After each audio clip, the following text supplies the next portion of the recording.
Alrighty, welcome back for another episode of Two Plane Sports. Today is a day that does not suck. Oklahoma scores in the portal again. As you're watching this on Wednesday, December 13th, Oklahoma locked down a running back transfer. I would imagine this is the only running back that they'll be taking, and Samuel Franklin. Um, and I think it's a big addition. So we're going to talk about what he's going to bring, implications to the offense and the running back room. But before we do, be sure to like the video, subscribe to the channel, turn the notification bell on. We're about 58 subscribers away from 6,200. So be sure to hit the subscribe button. And then we go live every Tuesday night, 8:30 p.m. Central, to talk recruiting and Sooner football and things like that. And follow us on Twitter, Instagram, Facebook, Apple, Spotify, and TikTok. Everything's linked in the description below. So with Sam Franklin coming in from UT Martin, the Skyhawks, coming in with 2 years of eligibility, originally out of Little Rock, Arkansas. Last year, he put together quite a campaign 223 carries, 1,378 yards, and 11 touchdowns on the ground. And I understand it's at the FCS level, but when you can put together a season like that, you have to be talented at pretty much, whether it's FBS or FCS level. Yeah, you can at least find the hole and hit it hard, especially as a running back.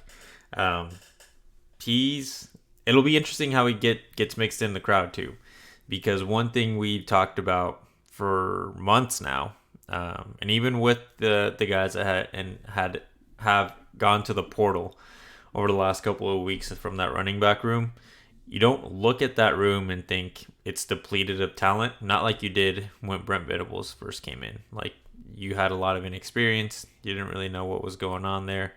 In year one, you really had Eric Gray, and I know some people were high on Marcus Major, but it was really just Eric Gray, and then everyone else. How could they get in the mix?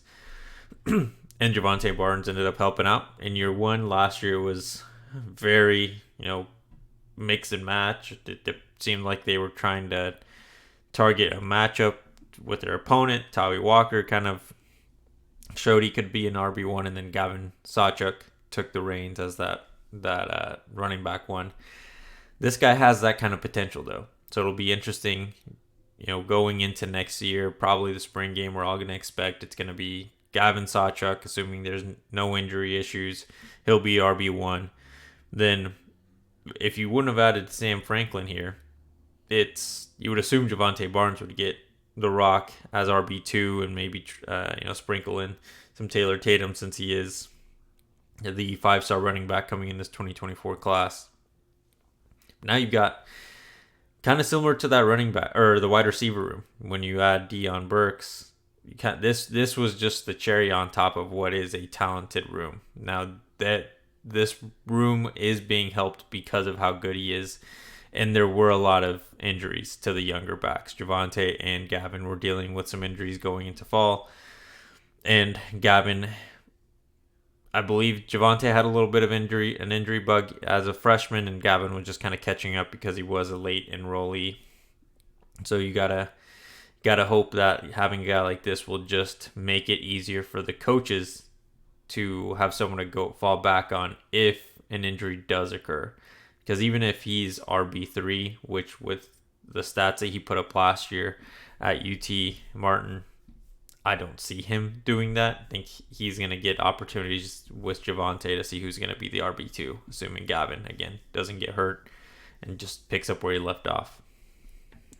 Coming into the transfer portal or into this, year, I guess more December, I would have never thought Oklahoma was going to be in a position where they would take another running back, because we talked about this running back room being extremely deep all football season long. And, we didn't quite understand why it was struggling so bad. I mean, part of it was the offensive line play, but it just didn't make a lot of sense because there was so much talent there. But the injuries were nagging a few of the players. But you had Marcus Major into the portal, which expected, not that big of a deal. Then you had Tawvey Walker hit the portal, and that one I was a little shocked, but not shocked a ton, because I think Gavin Sawchuk kind of established himself towards the last 3 or 4 games of the season. But then when you saw Dalen Smothers hit the portal, it was like, Holy cow. Okay. I mean, how can you lose three running backs in one cycle? Um, and I think Dalen Smothers is the one that this is the scholarship Franklin is replacing. I think the other two were kind of expected, but I don't know if you've seen, but Tawvey Walker's back and practicing with the Sooners uh, and prepping for the Arizona game. And so most of the kids that, if not all of them, that are either going to the NFL or are in the portal are not practicing with the team. I find that a little interesting, and maybe I'm reading into it too much.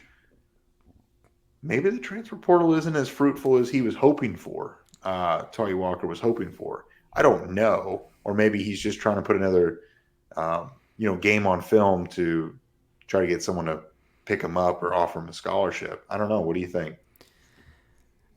That's the unfortunate reality for most of the guys that enter the transfer portal. The expectations more than likely will not be met unless you are just a highly touted kid going into the portal, either expected or unexpected. Hopefully, if he does end up moving on, he gets the scholarship he's looking for and NIL opportunities that he's looking for as well. But I don't think it would be that far fetched to think maybe Oklahoma brings him back on in the same capacity, preferred walk on, and kind of helps him out on the NIL front. Kind of a just to make sure that he feels like he's set up. Obviously, I don't expect it to be huge RB1 type considerations, but at least enough where he doesn't feel like he's being like it doesn't make sense for him, because he is a talented running back. It's just tough that position. You're even seeing it at the NFL level. Those guys are the best in the world at that position and are struggling to get contract extensions. If you're not a guy that looks like you're going to be a round one, round two, round three guy, probably going to be tough for you to get an opportunity at a different school at that position, because there are so many guys that, if there's a good offensive line in front of you, will look good statistically. No, and they will, and that's the biggest thing is if you have a good offensive line, you don't need an elite of elite running back. You just need a good running back to look elite. Um, so I'm interested to see what happens with Tawny Walker, but I don't think we can underestimate the addition of what Sam Franklin is bringing here. Because if you say they didn't take a transfer and Gavin Sawchuk got hurt, we're down to Javante Barnes and then Taylor Tatum and Caleb Hicks.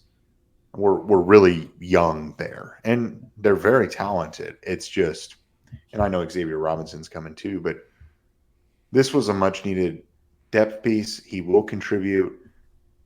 He'll probably contribute 500-600 yards next year potentially, maybe more. It just depends. Could he emerge and be the true number two? And go over Javante Barnes. Maybe, but or maybe not. Maybe he's more of a number three. And at the end of the day, DeMarco Murray went and got himself a guy, and he identified him, and I think he's going to play well for us. Someone that And we definitely needed. for sure. And the fact that he has 2 years of eligibility, I also don't think that as a fan you should look at this, and because it seems like every time a running back, either entry or a win for Oklahoma, people immediately go to Javante Barnes is gone. I don't think that's the case. If Javante Barnes was going to be entering the portal, probably would have already happened pre-Dalen Smothers, trying to get a head start on finding a new home. Because again, it's going to be tougher for a running back to find a new home unless you were a big name guy. I would assume that for Oklahoma, you're kind of preparing for what could be Gavin Sawchuk's last year, if he feels like he's good enough to make it to the NFL. Because again, even guys like Bijan Robinson, I know he ended up going number 5 or 6 in the NFL draft last year, but a lot of scouts didn't expect him to go even before the mid of the first round, and he was one of the better running backs in his draft class. Gavin Sawchuk, if he puts up a good year and gets a third round grade, I would not be too surprised if he ends up going to the draft early. Then you have a guy like Franklin to come in and help with his final year of eligibility and tag team with Javonte or Taylor Tatum or Caleb Hicks, one of the other guys in that room, so that there's not a huge drop off and needing to have to go back to the well in the transfer portal and just bringing in high school recruits at that position. Yeah, for sure. No, it's a good addition. It does not suck. You have any final thoughts or individual challenge? Plain and simple. Sam Franklin thoughts. All right. Drop your thoughts below. Be sure to like the video, subscribe to the channel. We're on our way to 6,200. Be the 50 something people that we need. Join the all aboard the plane, and follow us on Twitter, Instagram, Facebook, Apple, Spotify, and TikTok. Everything's linked in the description below, and we'll see you guys next time.